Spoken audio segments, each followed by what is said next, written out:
I never thought I'd be the kind of woman who planned an ambush for her own husband. Yet that night, I sat quietly in a luxury apartment in Tribeca, up on the 18th floor, watching the city lights flicker in the distance, my hand resting lightly on a stack of documents spread across the glass table. The place still smelled like fresh paint and expensive walnut wood. An open bottle of Napa Valley wine sat on the bar shelf, the kind my husband used to call unnecessary indulgence whenever I suggested buying one for an anniversary. I had found everything 3 days earlier in a way that still gives me chills. While searching for last year's tax returns before meeting with our accountant, I rummaged through the safe and found an unusually thick envelope with no label. Inside were legal contracts for a limited liability company called Cedar 41 Holdings. Nothing too unusual, until I noticed the address tied to it. An apartment in the upscale Hudson View complex.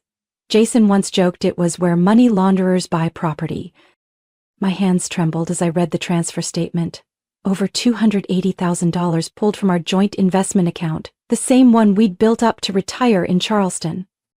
A small steel key labeled office storage slipped out from between the documents. Only there wasn't a single storage room in Jason's clinic that used this kind of rectangular key. I would know.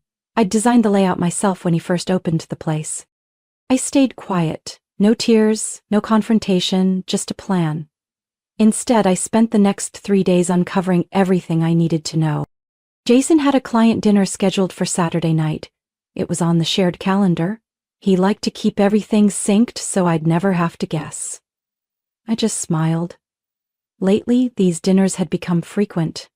Suspiciously so. And clients never had names. I took an Uber, carrying a simple tote bag. Inside were copies of the apartment purchase contract, wire transfer documents, and printed messages I'd recovered from the iCloud account he forgot to log out of on his old iPad. Nothing shocking in the texts. Heart emojis, 1 a.m. conversations, and the promise, just a few more weeks. I arrived before sunset. The doorman didn't question me when I scanned the key card. Jason hadn't just used our money to buy a love nest. He'd even registered the LLC with our home address for mail. Inside everything was new, perfect.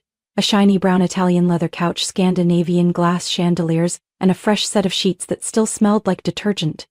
I sat down and laid out every piece of evidence, documents, photos, account statements, messages.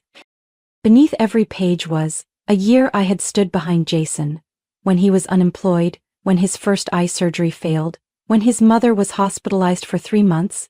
I was the one cooking, cleaning, calling doctors. I turned down a master's scholarship because he said, "You can always go back. But this partnership opportunity is once in a lifetime." Turns out the once-in-a-lifetime thing was this apartment, and someone else. I didn't know exactly what would happen when they walked in, but I was certain of one thing. No one would walk out of there without facing the truth. I poured myself a glass of wine and sank into the sofa. The soft golden light illuminated the evidence across the table. The elevator dinged in the hallway. The performance was about to begin. A key turned gently. Then the door creaked open. I didn't turn around. I calmly reached out and switched on the table lamp beside me. The warm light spilled across the room like a soft slap across the silence.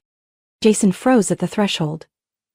The woman beside him, tall, slender, hair loosely tied back, lips still carrying red lipstick, kept her hand tucked into his arm like they had just finished a romantic dinner. I looked up, the corner of my mouth curled. Not quite a smile, not quite pain. "Good evening, Jason, or should I say, welcome to your second home." The woman instantly pulled her hand back like she'd touched a flame. Jason stood motionless, his eyes scanning from me to the spread of files on the table, then to the glass in my hand. His face drained of color. "Evelyn, what are you doing here?" I stood, walking toward them. Each step echoed against the wood floors, like punctuation in an unspoken sentence. "The real question is, why did you think I wouldn't find this place?" Jason swallowed hard. The woman took a small step back. "Jason? Who is she?" I tilted my head, as polite as a dinner host. "I'm Evelyn, Jason's legal wife, and you must be the one he calls his new light in those 2 a.m. messages?" She widened her eyes. Jason jumped in, voice rushed. "Megan, I was going to tell you, Everything happened so fast. 6 months, Jason. That's not fast, I cut him off, holding up a statement. Here's the transfer from our investment account. The one you told me never to touch because it was for our future. You've been tracking me? I chuckled softly, shaking my head. No need. You left a trail. Even this idiotic LLC mails paperwork to our house. Who do you think handles the mail? Megan, pale as chalk now, whispered with a trembling voice. You said you were divorced. I turned to her, my voice not loud but sharp enough to slice through the tension.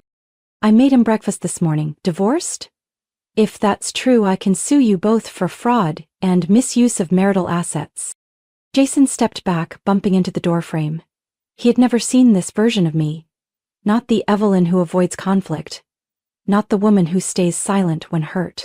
Evelyn, I messed up. I know that, but it's not what you think. You've been distant ever since your father passed. I felt lost.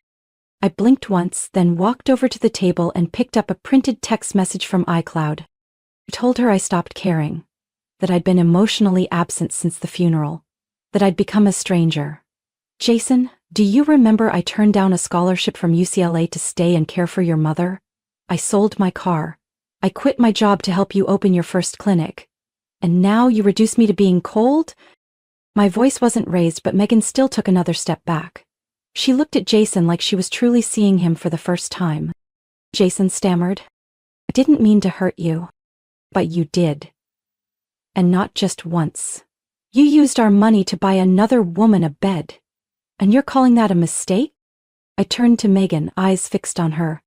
Did you know the sofa you're about to sit on was paid for with overtime shifts I worked in the ER on weekends? Megan opened her mouth, maybe to say something, but stopped. It was clear, she understood, and everything was falling into place.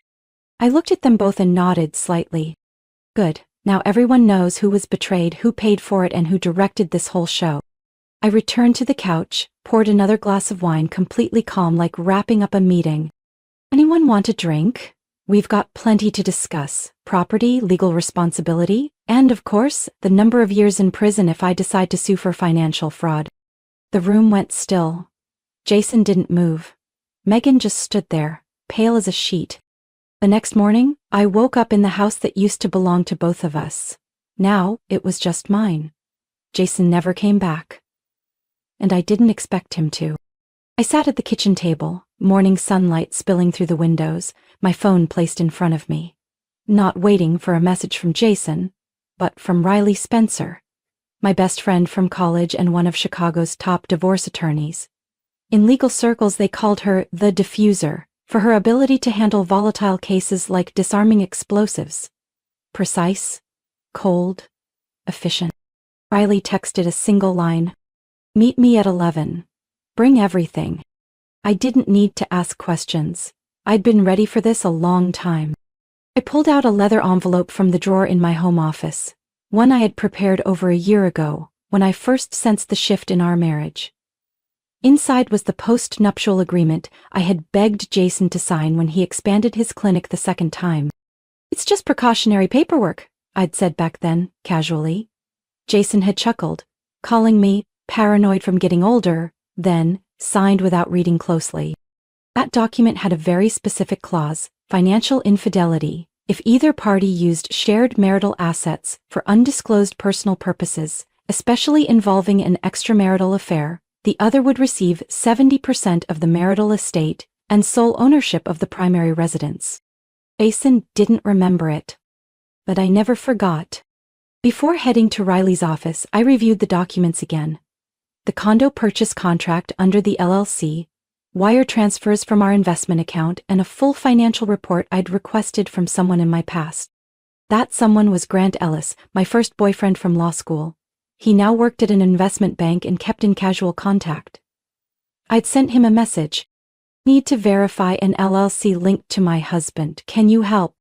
He responded within 2 hours, attaching a flowchart that mapped over $190,000 siphoned from our joint account, funneled through smaller transfers into an account under Cedar 41 Holdings, the shell company used to purchase the condo. I had also opened my own bank account a year ago, slowly transferring portions of my freelance art income into it with every side project I picked up. Jason never noticed. He assumed I was still dependent. He was wrong. I also had emails from the building management of the condo, confirming Jason as the original lease signer. He'd told them he was separated. I had posed as his assistant over the phone. It was easier than I expected. And the most damning piece? Photos from a private investigator Riley referred me to. Jason and Megan entering the condo building holding hands 3 times in 2 weeks. One of those nights, Jason told me he was on call at the emergency room. When I laid the stack of files onto the glass table in Riley's office, she raised an eyebrow, her voice low and impressed. "You gathered this like an FBI agent?" I answered with a smirk. Riley skimmed the post-nup, her eyes pausing at the financial infidelity clause. "Not many people dare to include this. Even fewer make it legally binding. That was a smart move. It wasn't pride that kept me silent. It was the weight of years spent believing in the wrong person." "So here's what we're doing," Riley continued, flipping her laptop toward me. "We'll send a divorce petition, request an asset freeze on everything under Jason's name, especially the condo tied to the LLC. I'm also filing to audit his clinic's finances in case there are more hidden transactions." I nodded. Riley added, "And we're not mentioning the post-nup until his lawyer shows up. The element of surprise is everything." I glanced out the glass wall, the city stretching below me. The house I once thought I'd grow old in with him was now just another asset waiting to be divided. I no longer felt sorrow. Only strategy. And justice. 3 days after my meeting with Riley, I got a call from an unknown number while I was organizing documents in the museum's archive. I almost declined the call, until something instinctive made me answer. "Evelyn, it's me, Megan." I gripped the phone tightly and stayed silent for a few seconds. Not out of anger, just not knowing what that voice would bring. "I'm not calling to apologize. I think I said enough that night, but I just found something, and I can't keep it to myself." I waited quietly. Her voice shook. "I'm pregnant. With Jason's child." I thought I misheard. "How far along?" 10 weeks. I found out after that night. The night I saw you in the apartment. I wasn't going to tell him, but yesterday he came to my place. Jason told me you were losing it, that you were trying to destroy his career. He begged me to testify that our relationship only started after his divorce. I sank into a chair, my hand tightening into a fist. "What did he tell you about me?" Megan hesitated. "That you were a bitter ex-wife, controlling, unreasonable, didn't want kids, that you made him feel like he wasn't himself anymore."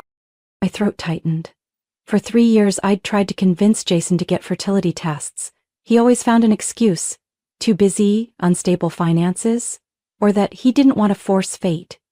Turns out, fate wasn't the issue. Megan continued, her voice steadier. "I want nothing more to do with him, but I think you should know something else. I checked his phone, emails, apps, everything. Evelyn?" I wasn't the only one. Silence. "I found messages with at least 4 other women. One named Brianna. He met her at a medical conference in Texas. Another was a personal trainer. Then there's Danielle, who works in pharma. They've been seeing each other for over 2 years from what I can tell." I didn't react. Just felt a coldness creep through my spine. I printed out the messages, screenshots, email history, and flagged some suspicious financial transfers from his account. "If you want them, I can send everything." "I do," I said firmly, "like stealing a vault." "One more thing. Yesterday when he called me, he said he might wrap up the divorce quickly by filing for bankruptcy. But I work in finance, I know how to read numbers. His clinic isn't losing money. I've seen the books. They're profiting. Jason's hiding income." I leaned back and exhaled slowly. "Send me everything, or better yet, let's meet in person." We agreed to meet at a small riverside cafe, far from anyone who might recognize us. Megan arrived dressed simply, face bare of makeup. The polished persona was gone. She slid a thick envelope across the table. "I don't need him to support me, but this child does, and I will fight for what's right for my baby. I won't be part of Jason's lies. I think you understand that better than anyone." I opened the envelope.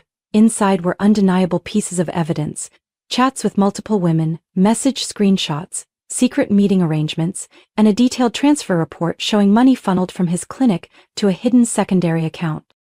I looked up. Megan wasn't crying. Her hand was pressed firmly over her stomach. "I'll be filing for child support, and if you need me to testify in court, I will." I looked at her, not with the eyes of someone betrayed by the same man, but with the recognition of someone who understood we were both casualties of the same war. "Thank you. This changes everything." That night, I sat across from Riley in her office, warm lamplight casting sharp shadows over the papers laid out before us. Riley's expression tightened with resolve. "Good," she said. "This isn't just a messy divorce anymore. This is a web of calculated deception, and we're going to dismantle it, piece by piece." I said nothing, just stared at Jason's name repeating across page after page. He built a cage out of lies. And now, I would be the one to unlock it. The next morning, Riley arrived in a charcoal gray suit, hair neatly tied back, eyes sharp as a scalpel. She dropped a 3-inch thick file onto the table and spoke as calmly as if reading off a restaurant menu. "We're suing Jason Warren on 3 major accounts: serial infidelity, financial fraud, and intentional misrepresentation of marital assets during division proceedings." I sat across from her, eyes locked on the file. The evidence Megan, Grant, and I had gathered. Every shady transfer, every photo, every message was now in Riley's hands. He thought he could hide the clinic's income by filtering it through a shell LLC and into a private investment account, she said, eyes still on her laptop. But the bank report confirms the funds went directly from the business entity into his personal account. "We've got fingerprints, we've got timestamps, we've got intent." "And the court can freeze all assets?" I asked, keeping my voice steady. "Not just can. It's almost guaranteed with this stack of evidence. I'll be filing for full discovery within 2 weeks. That includes the house, cars, investments, the clinic, retirement accounts. We're not leaving a single cent behind." My breath caught slightly at the word clinic. It used to be a dream we built together. Now, it was the battlefield. But sentiment wasn't enough to hold me back. Not anymore. The court motion was filed that same afternoon.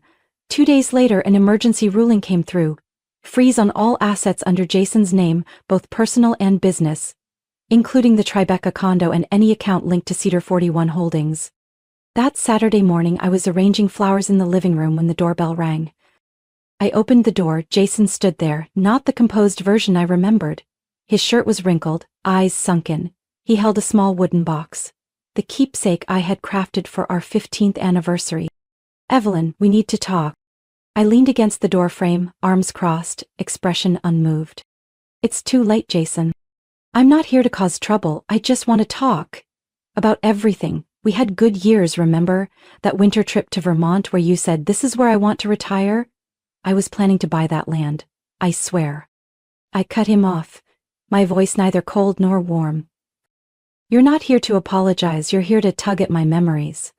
But Jason, you already burned everything down." He stepped closer. "You've changed.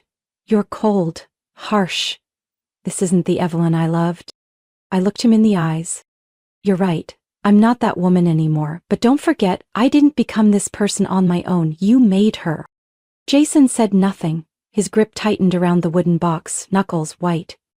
Just then, a black SUV pulled up in front of the house. A court-appointed appraiser stepped out with a case of photography equipment. Another woman followed with a tablet, scanning the space. The wall art, furniture, handcrafted items, even the piano Jason once begged me to buy. "Mr. Jason Warren, we're here from the Federal Appraisal Office, per court order. We'll be photographing the property for asset evaluation." Jason froze.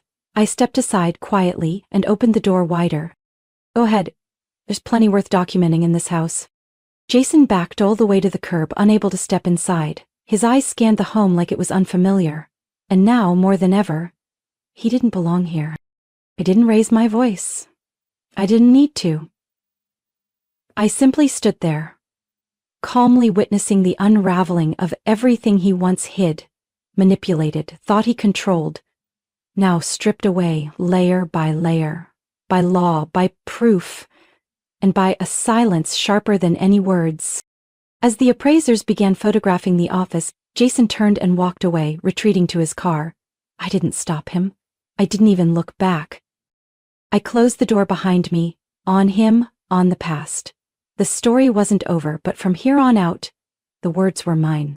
3 months after the first hearing, it all wrapped up faster than I expected. Jason had no choice. With overwhelming evidence from me, Megan, the bank, and the independent audit team Riley brought in, the court ruled entirely in my favor.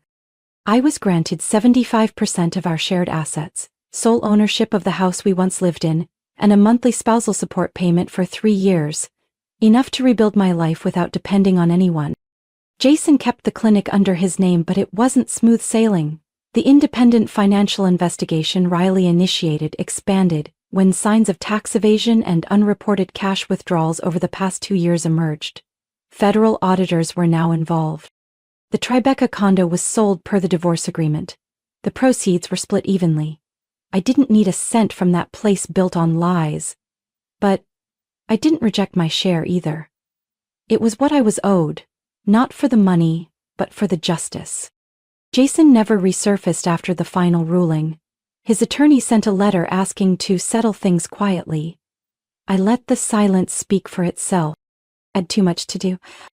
In April, I accepted a formal offer to join the Museum of Contemporary Art in Chicago as a painting conservator. A job I once gave up 7 years ago because Jason said art doesn't pay the bills. Now every morning I entered the restoration lab with magnifying lenses and white gloves, carefully piecing together the fragments not just of damaged canvases, but of my own life. One quiet Thursday afternoon, while adjusting lighting on a 19th century oil painting, Connor, the one who helped me trace Jason's hidden funds, appeared through the glass door. He stood there with a small paper bag, smiling a little awkwardly, as if unsure whether he should come in. I motioned for him to wait and stepped out, slipping off my gloves. "I had a meeting upstairs, thought maybe you wouldn't hate seeing me," he said, that familiar warm tone still unchanged. I gave a soft smile. "I don't hate it, but I'm not sure I'm ready for anything either." He understood. He didn't push. Hermes Birkin back with the caption, "This is for you, no pressure, just a small gift." I opened the bag.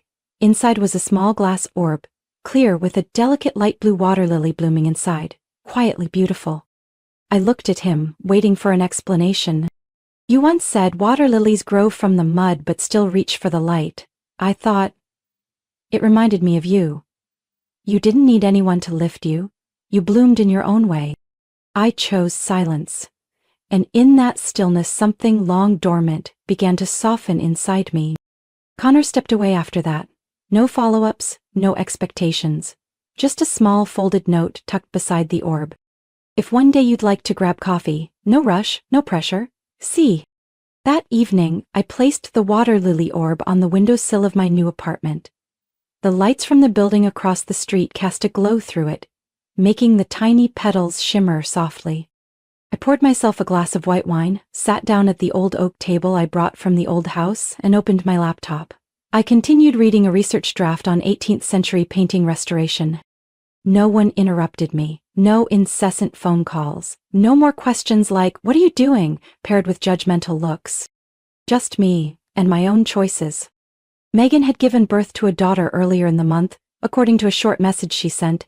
A distant photo, the baby wrapped in a cream blanket, eyes closed as if listening to something in a dream. I didn't ask for more. Nor did I offer to meet. But I was glad she chose to move forward in her own way. And I understood that feeling. Jason never reached out again. According to Riley, his office was undergoing periodic audits by the IRS. Part of his assets had been temporarily frozen. At the end of June, I accepted an invitation to speak at the National Art Restoration Conference in Seattle, something I'd always turned down in the past because the family needed me home. Now there were no more restraints. I walked on stage with my hair tied low, wearing a cream linen suit, ready to deliver a talk titled, "When Art Restores Itself." The auditorium fell silent as I spoke about the process of restoring an oil painting partially burned in a fire. I talked about how it takes time, light, and patience to bring peeling colors back near their original form. Then I paused for a moment, and closed with a line that even made me tighten my grip under the podium. Sometimes, it's not the painting that needs restoring, it's the person holding the brush. After the talk, I received a few professional inquiries, including one from a museum in New York, but I didn't rush to respond. I was no longer someone who reacted impulsively. I now chose my steps with intention. That afternoon, when I returned to my apartment by Lake Michigan, I found a letter slipped under the door. No envelope, no sender name. Just a sheet of white paper, slanted handwriting I knew too well. I don't expect forgiveness, but I hope you're living true to yourself, Jane.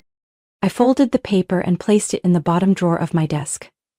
Not because I needed to keep it, but because I no longer felt the need to tear it up. A week later, Connor and I went to an exhibit by a young French artist at the Institute. It wasn't a date, just two friends who loved art. After we left the gallery, he asked if I'd like to grab dinner. I paused for a few seconds, then said, "Yeah." Dinner was calm, no pressure. No probing questions like, "What's next for you?" or, "Are you ready to open your heart again?" Just two people sitting across a candlelit table sharing stories about work, new projects, and the unfinished pieces of life. When we said goodbye at my door, Connor didn't ask for anything. He simply said, "No matter what, I've always thought you're the strongest woman I've ever met." I smiled. That night I brewed a pot of jasmine tea and sat by the window, watching the distant city lights glimmer across the lake. The apartment no longer felt empty like it had in those early days. It now felt like the place I chose, not the place I ran to after pain. On a small wooden shelf near the window, the water lily orb still sat quietly, catching the light and casting soft colors on the wall. I thought back to who I was a year ago, curled up on the sofa, swallowing the feeling of being replaced, betrayed, erased from a life I helped build. I was no longer the betrayed wife. I was a restoration artist, a woman who rebuilt herself, someone who didn't need a script written by others because I held the pen now. I once vowed to fight for my marriage to the very end. But some vows once broken are no longer worth keeping. And some promises made when we've learned to stand again are the ones that truly matter. I whispered, a vow meant only for myself. The most sacred vows aren't to others, they're the promises we make to ourselves. I took a sip of tea, the warmth spreading through my chest. Outside, the city was still humming, the lake still mirrored the shifting sky. And inside, I finally felt light, no longer straining just to exist. Evelyn's story isn't just a journey out of a broken marriage. It's a powerful reminder that betrayal does not define a woman's worth. In real life, many carry wounds that seem too deep to heal. But like Evelyn, they can rebuild. With courage, wisdom, and resolve. No one deserves to be abandoned in their own life. And sometimes, the best commitments come not from shared vows, but from the quiet promises we keep to ourselves. To live fully and live true. What do you think about Evelyn's journey and the choices she made? Share your thoughts in the comments. And don't forget to follow the channel for more powerful, inspiring stories about family and life.